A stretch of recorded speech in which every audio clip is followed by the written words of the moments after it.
The red and blue lights sliced through the quiet Arizona, morning like a bad punchline no one saw coming. 2 police cruisers sat parked at my curb in Desert Ridge Estates, and in my driveway stood Vanessa Croft, our HOA president, clipboard raised like a battle standard. "Officer, he's spying on the neighborhood. That AI thing under his pool cover is recording our children," she bellowed. I stepped out onto the porch, coffee mug still warm in my hand, the dry desert breeze ruffling my shirt. "Morning, officers. I see the neighborhood busybody meeting started without me." Vanessa spun around, her face twisted in righteous fury. "You think this is a joke, Alex? Your robot accused me of trespassing when I was simply inspecting for code violations." The older cop sighed. "Ma'am, the pool accused you?" It beeped and flashed the second I approached. "It's illegal surveillance tech." I walked down casually. "It flagged you because you were on my property without permission, Vanessa. At dawn. Most people call that trespassing." I mirrored my phone to the porch screen. The clean blue interface of my AquaGuard AI Sentinel lit up. "Here's the log at 6:52 a.m. Unauthorized entry detected. Subject, Vanessa Croft, HOA badge pinged. Heat signature 98.4 degrees Fahrenheit." The footage rolled crystal clear, her silhouette slipping through the side gate, clipboard poking at the silver panels like a raccoon in the trash. The officers leaned in. The older one closed his notebook with a soft snap. "Ma'am, that's private property. We're done here." Vanessa's mouth opened, closed, then opened again. "This is harassment. You can't let machines police community leaders." She stormed off, heels stabbing the pavement like tiny jackhammers, muttering about county complaints the whole way down the block. 2 weeks earlier the nightmare had started with nothing more than wet footprints. Neighborhood kids had hopped my fence again, chasing a soccer ball straight to the pool edge. One slip, one unnoticed fall, that image kept me awake. So I installed the AquaGuard, sleek silver panels that sealed tight, AI that quietly scanned motion and thermal signatures, logged everything for safety, and sent me a polite alert. State certified, invisible from the street, zero drama. In Desert Ridge, zero drama was apparently a declaration of war. Monday morning Vanessa appeared at my gate with her inspection squad, perfect bob haircut gleaming like a crown. "Alex, that silver monstrosity disrupts our visual harmony. Section 7.3 requires board approval for anything that affects community aesthetics." I raised an eyebrow. "A safety device to stop kids from drowning is harming aesthetics? The same rules that fine me $250 for a cactus that's half an inch too tall." Her smile never wavered. "Consistency is what makes this neighborhood special. We'll review it." The violation notice arrived folded like a death threat, gold HOA seal gleaming. "Unauthorized intelligent device altering community visual and data harmony." I sent back a 12-page packet, manufacturer certifications, county safety codes, even a letter from the state recommending AI covers for child protection. 20 seconds to hit send. Her reply came at 6:42 the next morning. "The board will review whether your interpretation of Section 7.3 aligns with the community's intent." Not the rules. The intent. That was Vanessa speak for, "I decide what the rules mean today." By Friday the whispers had spread like cheap sunscreen. The HOA newsletter warned residents about unauthorized monitoring devices that erode neighborly trust. Neighbors who used to wave now crossed the street. My wife came home from the community center in tears after Vanessa's best friend accidentally snubbed her. The silence was her favorite weapon, polite, legal, and vicious.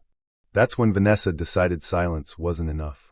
My phone buzzed at 11:42 p.m., unauthorized physical interaction detected. The footage was pure gold.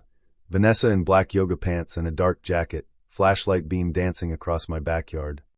She scaled the low fence, muttering, "This thing is an eyesore.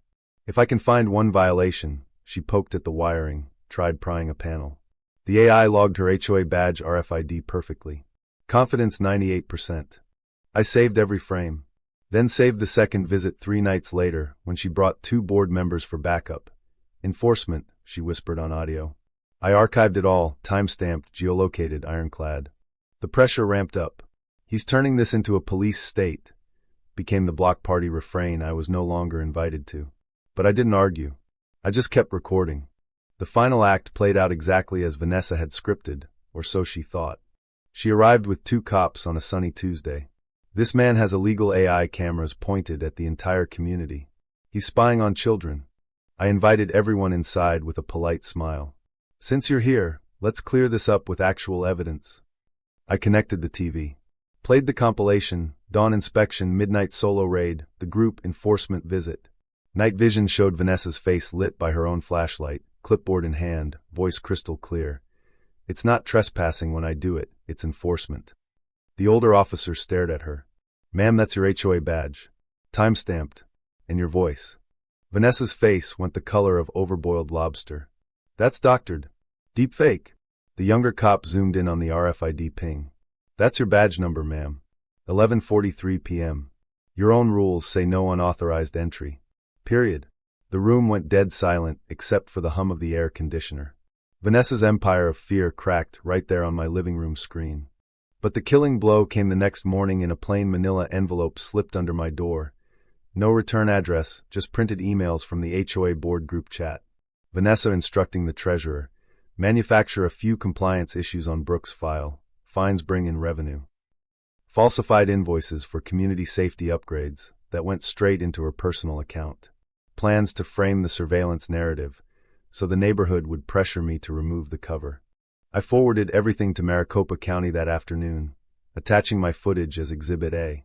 County investigators rolled in 4 days later like a quiet storm. At the emergency clubhouse meeting they laid it all out, the trespass videos, the financial fraud, the kickbacks. Vanessa stood there clutching her pearls as her carefully constructed kingdom collapsed in real time. You can't do this, she cried. I was protecting community standards. The lead investigator looked at her the way you look at a roach on your kitchen counter. No, ma'am. You were protecting your wallet and your ego. The same bylaws you weaponized just took you down.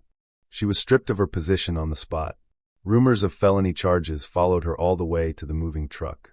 The new interim board immediately repealed the stupidest rules and opened the books to public view. Within months, Desert Ridge breathed again. Kids played near pools without fear. Neighbors actually talked instead of whispered.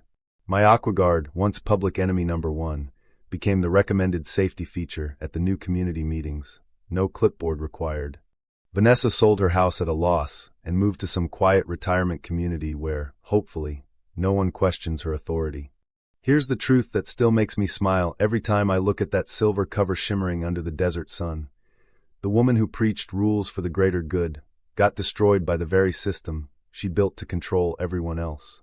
She didn't fear technology. She feared anything that could expose her hypocrisy. True or false? The HOA Karen was simply upholding community standards against dangerous tech, or did she abuse her power so thoroughly that the very rules she loved orchestrated her perfect, ironic downfall?